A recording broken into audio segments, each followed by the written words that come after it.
Hi leaders of you all, कैसे हैं आप सब। और आज का लाइफ बहुत इम्पॉर्टेंट लाइफ होने वाला है।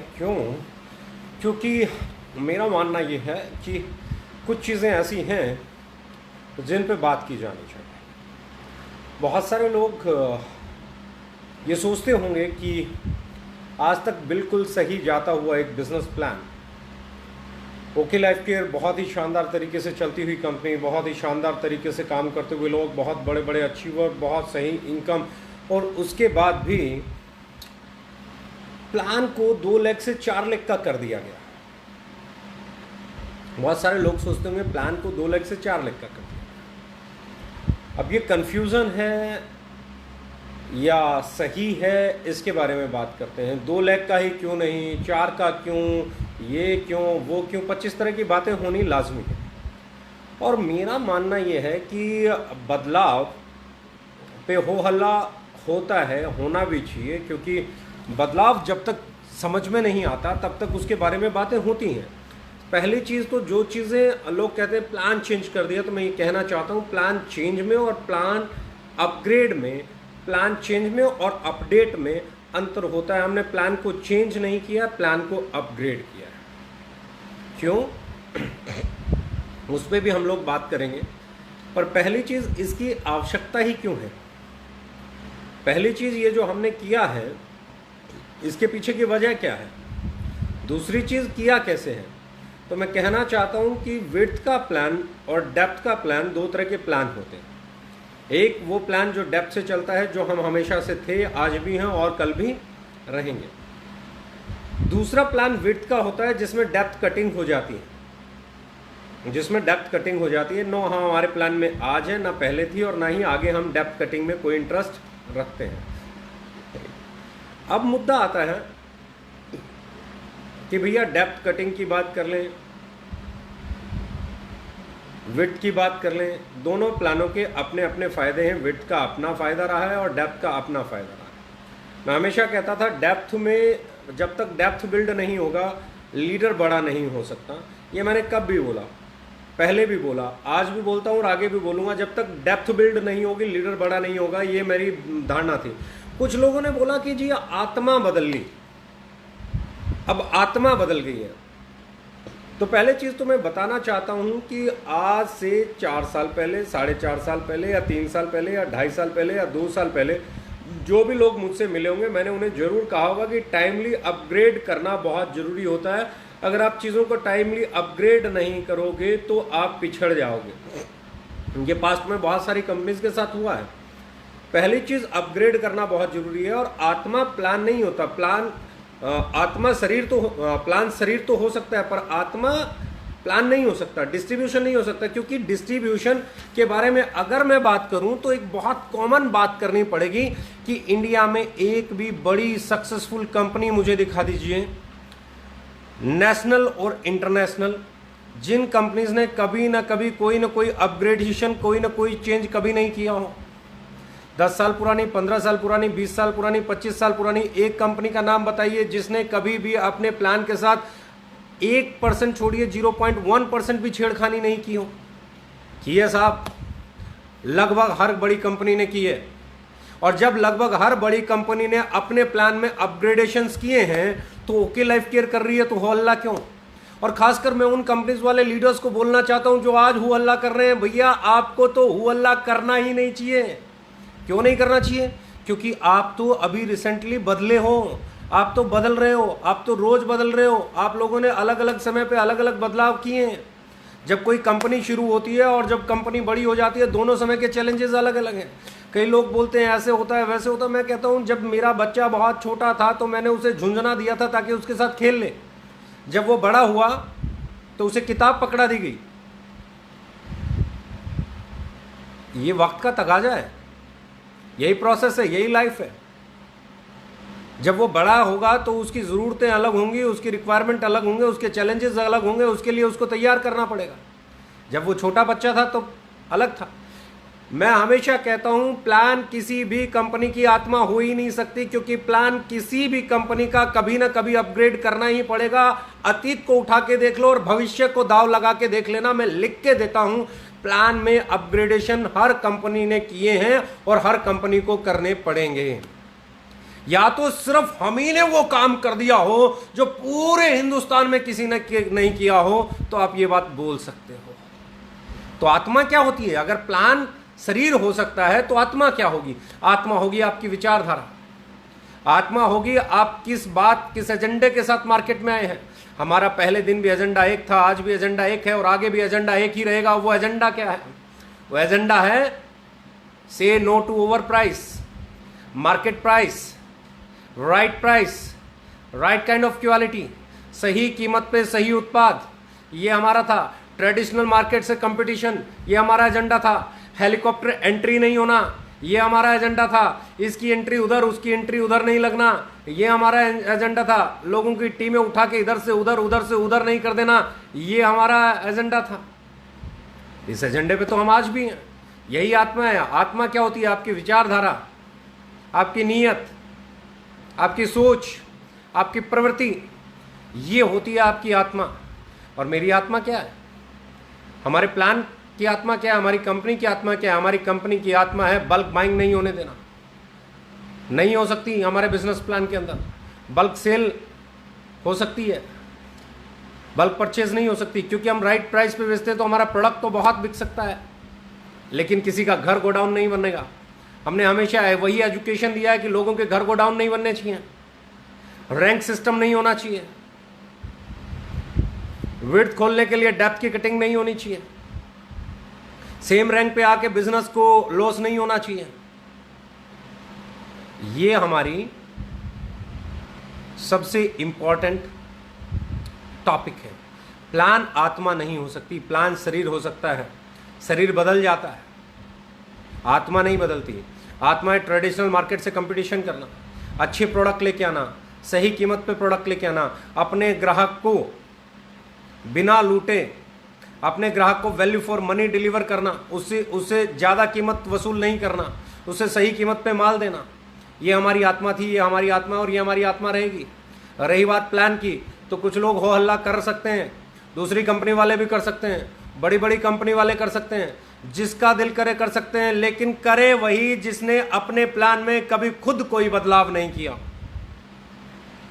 लेकिन अगर आपने बदलाव किया है तो आप जानते हैं कि बदलाव नियति है, बदलाव जरूरी है। वक्त के साथ जो नहीं बदलेगा उसे वक्त बदल के रख देगा, ये आप जानते हैं। लेकिन साहब ये सिर्फ आप अपनी कंपनी के लिए जानते हैं, दूसरी कंपनी के लीडर्स को भ्रमित करना आसान है। करेंगे ना, अरे आपकी कंपनी तो कहती थी 2 लाख पे चलेगी।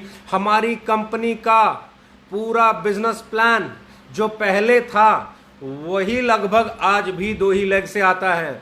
और जो लोग विड्थ के प्लान हैं, जो लोग विड्थ के प्लान हैं, अगर उनके बारे में बात करूंगा तो मैं यही कहूंगा कि अगर उनमें आपकी 2 ही टीम चलती है तो एक लिमिट के बाद नीचे से पैसा आना बंद हो जाएगा। साइड खोलोगे तो डेप्थ बढ़ेगी, लेकिन हमारे बिजनेस प्लान के अंदर साइड नहीं खोलोगे तो भी डेप्थ से पैसा आएगा। 3rd और 4th किस लिए लेके आए? क्योंकि बहुत सारे लोग जो इस बिजनेस में थे, उन्हें हाउस फंड के लिए, उन्हें अपना कंसिस्टेंसी के लिए, उन्हें अपने कार फंड के लिए 3 महीने और 6 महीने वेट करना पड़ता था। अब अगर वो 10,000 बीवी साइड से कर ले तो जितना कार फंड का पॉइंट आता था 3 महीने वेट करने की जरूरत नहीं है, वो 10,000 बीवी 3 महीने का वेट कम कर देता है। 50,000 बीवी के साथ अगर 10,000 बीवी कर ले तो अब उसे 3 महीने कार फंड का वेट नहीं करना पड़ेगा। कार फंड का वेट तो 3 महीने करना पड़ेगा, लेकिन शायद उस कार फंड की अमाउंट से ज़्यादा अमाउंट सुपर फ्लैक्सी बोनस से आ जाएगी, और कोई कंपलसरी नहीं है। मत खोलो 3रा 4था, जो पहले प्लान था वो तो था ही। और सबसे अच्छी चीज़ क्या किया है? बॉटम में पैसा बढ़ा है, उसके बाद 25,000 बीवी पे बढ़ा है, उसके बाद का ऑलमोस्ट सब बराबर है। थोड़ा थोड़ा कैपिंग कम हुआ है, उसके लिए बाकी का इनकम स्टेबल हो जाएगा। अब बात करते हैं 3री और 4थी की आवश्यकता क्यों पड़ी। पहली चीज आत्मा समझ गए, आत्मा प्लान नहीं होता, क्योंकि अगर आत्मा प्लान होता तो हर कंपनी की आत्मा बदल चुकी है हिंदुस्तान में, और हर कंपनी की बदल जाएगी। आत्मा को कभी प्लान नहीं कहा जा सकता। प्लान क्या है? प्लान एक डिस्ट्रीब्यूशन का मेथड है, शरीर हो सकता है। पर अब इंपॉर्टेंट बात पे आता हूं, क्यों हमने 2 के साथ तीसरी और चौथी का ऑप्शन किया?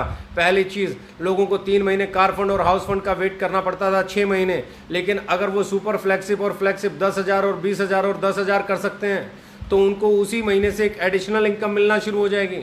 इस इनकम के मिलने के साथ एक और फायदा होगा, क्योंकि 2 लाख के जनरेशन प्लान के चैलेंजेस भी हैं बॉस। चिल्लाने से कुछ नहीं होता। हम सबसे पुरानी 2 लाख जनरेशन कंपनी है। हम सबसे पहले 2 लाख का जनरेशन प्लान लेके आए। तब हिंदुस्तान में 2 लाख के बारे में जनरेशन प्लान की बात भी कोई नहीं करता था, जानता तक कोई नहीं था। जिसने सिखाया उसी को सिखाने चलोगे क्या? कमाल ही हो जाएगा। जिसने सिखाया, जिसने बताया, उसी को सिखाने चलोगे, कमाल ही हो जाएगा। 2 लाख के जनरेशन प्लान के अपने चैलेंजेस हैं। और सबसे बड़ा चैलेंज मालूम है क्या है? सबसे बड़ा चैलेंज ये है कि जो हिंदुस्तान में लीडरशिप को बताया जाता है उसको leadership as it is promote नहीं करती है, बल्कि आज जब कोई कंपनी नहीं होती है, साल पुरानी, 1.5 साल पुरानी, 2 साल पुरानी, और बिजनेस बहुत बड़ा नहीं हुआ होता है, तो उसका जो पॉइंट वैल्यू है बड़ा आता है, क्योंकि डेप्थ बिल्ड नहीं हुई होती है। जब तक डेप्थ बिल्ड नहीं हुई होती तब तक पॉइंट वैल्यू बड़ी आती है। जैसे जैसे डेप्थ बिल्ड होना शुरू होती है पॉइंट वैल्यू गिरती है। हमारी भी गिरी, क्योंकि अगर आप 3 साल पहले देखेंगे, 3 साल पहले जो पॉइंट वैल्यू आती थी आज वो पॉइंट वैल्यू नहीं आ रही थी, लेकिन हमने उसको मेंटेन करने के लिए बहुत सारे काम किए, बहुत सारे काम किए। हमने बहुत सारे प्रोडक्ट लॉन्च किए, बहुत सारे बिजनेस वॉल्यूम पे काम किया, बहुत सारी चीज़ों पे काम किया और हमारे लोगों ने अच्छा पैसा बनाया। पर स्टिल जैसे जैसे आपका बिजनेस बढ़ता चला जाएगा, जैसे जैसे डेप्थ बिल्ड होती चली जाएगी, वैसे वैसे पॉइंट वैल्यू गिरती चली जाएगी। जो लोग मुझे बहुत पहले से जानते हैं, जिन लोगों ने हमारी एडीपी एलडीपी अटेंड किए, जिन लोगों ने हमारे ट्रेनिंग प्रोग्राम अटेंड किए, जो लोग हमारे साथ टेबल पे बैठे, उन सबको मालूम है कि मैंने हर प्रेजेंटेशन में अपना super active bonus 2000, car fund 1500 और हाउस फंड 1000 रुपए की पॉइंट वैल्यू पे प्रेजेंटेशन देना शुरू किया था, और उसके बाद बताया था कि हम हिंदुस्तान के शायद सबसे बेहतरीन प्लान है। लेकिन लोगों ने क्या किया? लोगों ने कहा सर हो तो ये सकता है, लेकिन आज की डेट में ये आ रही है और हमें नहीं लगता इससे नीचे जाएगी, इससे ऊपर भी जा सकती है। जैसे जैसे डेप्थ बिल्डिंग होती चली जाएगी, बिजनेस वही रहेगा लेकिन पॉइंट्स बढ़ना शुरू हो जाएंगे, तो उसके कारण उसका पॉइंट वैल्यू पे कुछ ना कुछ असर जरूर आएगा। लेकिन यहां पे क्या है, या तो लीडरशिप उस पॉइंट वैल्यू को समझे और उसे मैनेज करे, या फिर लीडरशिप ये कहती है सर पॉइंट गिर रहा है, पॉइंट गिर रहा है। जब नीचे से प्रेशर बनता है तो लीडर्स बोलते हैं सर पॉइंट गिर रहा है, नीचे के लिए कुछ होना चाहिए, नीचे के लिए कुछ होना चाहिए। जब मुझे लगा नीचे के लिए कुछ करना चाहिए, जब मुझे लगा 25-25 हजार बीवी पे कुछ करना चाहिए, बॉटम के लिए कुछ करना चाहिए, तो मैंने सोचा क्यों ना ऐसा कर दिया जाए कि ये जो पॉइंट वैल्यू गिरने का फंडा है ये खत्म ही हो जाए। क्यों ना ऐसा कर दिया जाए कि पॉइंट वैल्यू को मैनेज करना आसान हो जाए। क्यों ना ऐसा कर दिया जाए, जो लोग आज मुझे कॉपी कर रहे हैं अब उनके लिए कॉपी करने की गुंजाइश नहीं बचेगी, अब वो कॉपी भी नहीं कर पाएंगे। क्यों नहीं कर पाएंगे कॉपी? क्योंकि अब हमारी पॉइंट वैल्यू नहीं गिरने वाली है, उनकी पॉइंट वैल्यू गिरेगी। कोई माइकालाल रोक ही नहीं सकता। हाँ, मैं ये नहीं कहता 2 दिन में गिरेगी, साल में गिरेगी, 1.5 साल में गिरेगी, 2 साल में गिरेगी, पॉइंट वैल्यू पे असर आएगा, क्योंकि हमारे साथ आया है। हमारे साथ आए हुए असर को हमारे साथ काम करने वाले लोगों ने 3 साल में देखा है। कोई ऐसी बात तो मैं बोल ही नहीं रहा हूं जिससे हमारे यहां नहीं हुआ हो, या कोई ऐसी बात नहीं बोल रहा हूं जो हिंदुस्तान में लोग नहीं जानते हों। आज से 3 साल पहले जो सुपर एक्टिव की पॉइंट वैल्यू आती थी, या जो एक्टिव बोनस की पॉइंट वैल्यू आती थी, जो कार फंड की पॉइंट वैल्यू आती थी, जो हाउस फंड की पॉइंट वैल्यू आती थी, वो आज कहां आती है? ये अलग बात है। पिछले 1 साल में हम लोगों में पॉइंट वैल्यू मेंटेन रही है। मेंटेन क्यों रही है? क्योंकि कोरोना के कारण पिछले 1 साल में किसी भी कंपनी का बिजनेस बहुत बड़ा नहीं बढ़ा, तो पॉइंट वैल्यू वही है लगभग। लेकिन जब बिजनेस बढ़ेगा तो पॉइंट वैल्यू पे उसका असर देखने को सीधा सीधा मिलेगा। अगर 2 ही लाख का डेप्थ जनरेशन प्लान है, अब 2 ही चीजें हो सकती हैं, या तो आप विड्थ प्लान बनाओ और डेप्थ से कटिंग कर दो, या आप डेप्थ प्लान बनाओ और कैपिंग से कट कर दो, अगर पॉइंट वैल्यू को फिक्स करना है तो। लेकिन पॉइंट वैल्यू को फिक्स नहीं किया जा सकता, क्योंकि generation plan fix point value का काम होता ही नहीं है। जनरेशन प्लान का मतलब होता है कंपनी के टर्नओवर का इतने % निकलेगा और जिसके जितने पॉइंट बनेंगे उसकी जो पॉइंट वैल्यू बनेगी उस पर निकल जाएगा। अगर कैपिंग लगा दोगे और फिक्स पॉइंट वैल्यू कर दोगे तो बाइनरी में और आप में कोई अंतर ही नहीं रह जाएगा, फिर आप बाइनरी ही हो। आपको रहना भी जनरेशन प्लान है, आपको बनना भी जनरेशन प्लान है, और पॉइंट वैल्यू को भी मेंटेन करना है, तो एक ही ऑप्शन है, आपको तीसरी और चौथी लेग खोलनी पड़ेगी। अब तकलीफ उन कॉपी करने वालों को होने वाली है, अब तकलीफ उन कॉपी करने वालों को होने वाली है जिन्होंने बगैर सोचे समझे कॉपी कर लिया। अब उन्हें बताना चाहता हूं क्यों, क्योंकि उन्होंने कॉपी तो कर लिया लेकिन एक लाइन भूल गए। उन्होंने हमारे बिजनेस वॉल्यूम को कॉपी नहीं किया, उन्होंने हमारी क्वालिटी को कॉपी नहीं किया, उन्होंने हमारे रेट्स को कॉपी नहीं किया, उन्होंने हाई बिजनेस वॉल्यूम दिया है। साहब हम तो आ गए 88.5% देते हैं बिजनेस प्लान के अंदर और बाकी का बचा हुआ 11.5% कोरोना रिलीफ फंड में देते हैं। बिजनेस वॉल्यूम का 100% डिस्ट्रीब्यूशन करते हैं। अब वो हाई बिजनेस वॉल्यूम के साथ 100% डिस्ट्रीब्यूशन कैसे कर पाएंगे? पॉसिबल ही नहीं है, वायबल ही नहीं है। तो अब उन्हें क्या करना पड़ेगा? अगर वो हमें कॉपी करना चाहते हैं तो पहले उन्हें अपने रेट ठीक करने पड़ेंगे, फिर उन्हें अपना बिजनेस वॉल्यूम घटाना पड़ेगा। अगर ये दोनों करेंगे तो ये जो उथल पुथल मचती है ये मचे तो वहां पे बिकी, है ना। हम कल भी एक कदम आगे थे, हम आज भी एक कदम आगे हैं, हम कल भी एक कदम आगे रहेंगे, क्योंकि हम स्वीकारना जानते हैं। हमसे गलतियां हो सकती हैं, बार बार गलतियां हो सकती हैं, लेकिन हम गलत नहीं हो सकते, क्योंकि गलत वो होता है जो जानबूझ के गलती करता है, और अनजाने में जिससे गलती हो जाए वो गलत नहीं होता है। मैं बहुत सिंपल सी चीज जानता हूं साहब, कॉपी करना बहुत आसान है, लगातार कॉपी करना बहुत मुश्किल है। हम आगे बढ़े हैं और हमने एक चीज बहुत अच्छी कर दी है कि हमारा बिजनेस प्लान जो पहले 2 लेग में पे आउट आता था वही आ रहा है। इनफैक्ट 25-25 हजार में उससे ज्यादा आ रहा है। ज्यादा क्यों कह रहा हूं? जैसे ही 25-25 हजार बीवी करोगे तो 8 से 10 हजार रुपए का एक पे आउट बन जाता है आज के टाइम में, और वो पे आउट बड़ा नीचे से बेस को स्ट्रॉन्ग करने वाला है। अब मैं बात कर रहा हूं थोड़ा सा और आगे बढ़ के, अब मैं बात कर रहा हूं थोड़ा सा और आगे चल के। जिसको समझ नहीं आएगा कंफ्यूज हो सकता है। सारे मेरे अपने लोग हैं, नाराजगी हो सकती है, नाराज लोगों को रूठना मनाना अधिकार है, वो रहेगा, वो कल भी था, वो आज भी है, वो कल भी रहेगा। कुछ लोगों को चैलेंज समझ में आते हैं, कुछ लोगों को नहीं आते हैं, कुछ लोगों को बदलाव समझ में आता है, कुछ लोगों को नहीं आता है। लेकिन इसका ये मतलब नहीं है कि कोई बदलाव नहीं समझ पा रहा तो मैं उसके खिलाफ हो जाऊं। मैं उसके खिलाफ नहीं हूं। मैं हर उस साथी को दिल से लगाने को कल भी तैयार था, आज भी तैयार हूं और कल भी तैयार रहूंगा, जिन्होंने 4 दिन भी मेरा साथ दिया है। मेरा काम क्या है?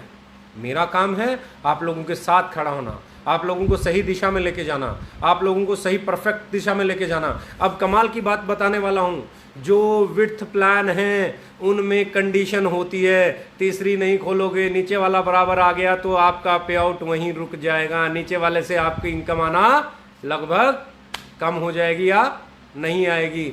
लेकिन हमारे बिजनेस प्लान में ऐसा कुछ नहीं है। आप तीसरा नहीं खोलोगे तो भी आपको एक्टिव बोनस आएगा, तो भी आपको कंसिस्टेंसी बोनस आएगा, तो भी आपको सुपर एक्टिव बोनस आएगा, तो भी आपको कार फंड आएगा, तो भी आपको हाउस फंड आएगा, तो भी आपको सीआरएफ आएगा। लेकिन अगर आप तीसरी खोल दोगे और 10,000 बीवी डाल दोगे तो जितना पैसा आपको 3 महीने वेट करने के बाद, 3 महीने मेंटेन करने के बाद कार फंड का आता था, उस पॉइंट से कहीं ज़्यादा पैसा आपको अकेले बराबर से सुपर फ्लेक्सिब बोनस का आ जाएगा। जितना पैसा आपको 6 महीने वेट करके हाउस फंड से आना था, अगर आप 20,000 और 10,000 बीवी कर दोगे तो कार फंड और हाउस फंड से ज़्यादा पैसा आपको उसी महीने सुपर फ्लैगशिप और मेगा फ्लैगशिप से आ जाएगा। और लेकिन अगर आप नहीं करना चाहते तो जो आपका पुराना बिजनेस प्लान है वो तो है ही ना, उसके साथ छेड़खानी कहाँ की गई है? उसमें कहाँ आपको सुपर एक्टिव पे कोई कैपिंग लगा दी गई, या साइड से नहीं खोलोगे तो कोई इनकम रुक जाएगी? जो पहले आता था वो आ रहा है, ना के बराबर बदलाव किया गया है। एक्टिव बोनस से 5% निकाला गया है, कंसिस्टेंसी बोनस से 3% निकाला गया है, और ये 8% निकाल के 7% तो बिजनेस बिल्डिंग फंड में ही डाल दिया गया है।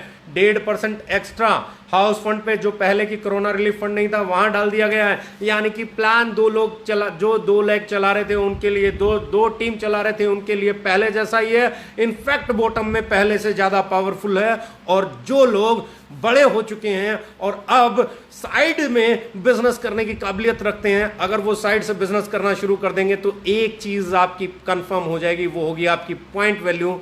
जिस रफ्तार से दूसरी कंपनियों की गिरेगी, आपकी कभी उस रफ्तार से नहीं गिरेगी। आपकी पॉइंट वैल्यू मेंटेन रहेगी। मैं कहता हूं बढ़ भी सकती है, और नहीं भी बढ़ी तो कम होने की रफ्तार लगभग कम हो जाएगी, या ना के बराबर हो जाएगी, या होगी ही नहीं। इसे कहते हैं बदलाव। इसे बदलाव कहते हैं, इसे बदलाव नहीं कहते, इसे अपग्रेडेशन कहते हैं। इसे कहते हैं वो अपग्रेडेशन जो आपको जिता देगा मैदान में। और मैं हमेशा एक ही चीज कहता हूं, सच स्वीकार करना चाहिए, मुझे भी और इंडस्ट्री के बाकी सब लोगों को भी। हम आ गए हैं आगे मैदान, हम चल पड़े हैं मैदान में, हम जानते हैं क्या होगा। अगले महीने एलडीपी भी है, अगले महीने एसएलपी भी है, अगले महीने एक और एलडीपी भी है। अब अगर जब हम मैदान में आ ही गए हैं तो अब ये भी तय कर देंगे कि हम एक कदम आगे क्यों कहलाते हैं। अगला महीना रिकॉर्ड ब्रेकर होगा। अगर अक्टूबर महीने के पे आउट कोई उठा के देखेगा तो मैं आपको एक चीज़ लिख के दे सकता हूँ, वो पे आउट इंडस्ट्री को बदलने वाले होंगे। क्यों? क्योंकि ये महीना, अगला महीना, इस महीने जब वो 25-25 हज़ार के पे आउट बढ़े हुए आएंगे, अगले महीने जब वो नीचे वाली बॉटम एक्टिवेट होगी, सबका बिजनेस बढ़ेगा और तभी जाके बड़ा बिजनेस होगा। कुछ लोग बातें करेंगे, अरे कंपनी ने 4 लाख का इसलिए किया है कि अब कंपनी साइड में खुद डायरेक्ट एंट्रियां लगा सकती है। अरे भाई साहब, कंपनी के पास अपना सॉफ्टवेयर है, वो जहां चाहे अगर उसकी नीयत खराब हो तो बगैर तीसरा चौथा प्लान किए भी हेलीकॉप्टर एंट्री करा सकती है। हर कंपनियां करा रही हैं, वो तीसरा चौथे वाली है। जो 2 लाख चलाने वाली मैक्सिमम कंपनियां, वहां हेलीकॉप्टर एंट्री हो रही है, उन्होंने तीसरी चौथी खोली है। आप उसे बिल्ड करते हो, आपके ऊपर आके कोई और बैठ जाता है, उसका प्लान 4 लाख का हुआ है। हद होती है, बहकाने की हद होती है। अरे तीसरी चौथी पे अगर बहकाना है तो उनको आप जाके पहले पूछो जहां हेलीकॉप्टर से एंट्रियां होती हैं। लेकिन नहीं साहब, आप तो 2 लाख का समर्थन करेंगे। क्यों करेंगे?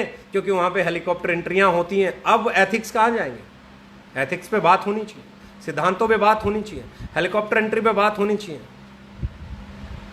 प्राइस पे बात होनी चाहिए, रेट पे बात होनी चाहिए, कीमत पे बात होनी चाहिए, अफोर्डेबिलिटी पे बात होनी चाहिए, बल्क सेल पे बात होनी चाहिए, लोगों के घर गोदाम ना बने इस बात पे बात होनी चाहिए। और उसके बाद हम लोग ऑफर लेके आए हैं कि कोई भी पूरे साल में पहली बार जनरेशन प्लान का ऑफर बता रहा हूं कि पूरा साल एक्यूमुलेटिव होगा आपका बिजनेस, कि 30 लाख बीवी एक टीम में, 30 लाख बीवी दूसरी टीम में, 10 लाख बीवी तीसरी टीम में और 5 लाख बीवी चौथी टीम में, यानी कि कुल मिला के टोटल 75 लाख बिजनेस वॉल्यूम पूरे साल में करना है। किसी महीने कम हो, किसी महीने ज्यादा हो, किसी महीने इस टीम में हो, किसी महीने उस टीम में हो, किसी महीने उस टीम में हो, किसी महीने उस टीम में हो, जहां मर्जी हो, जैसे मर्जी हो।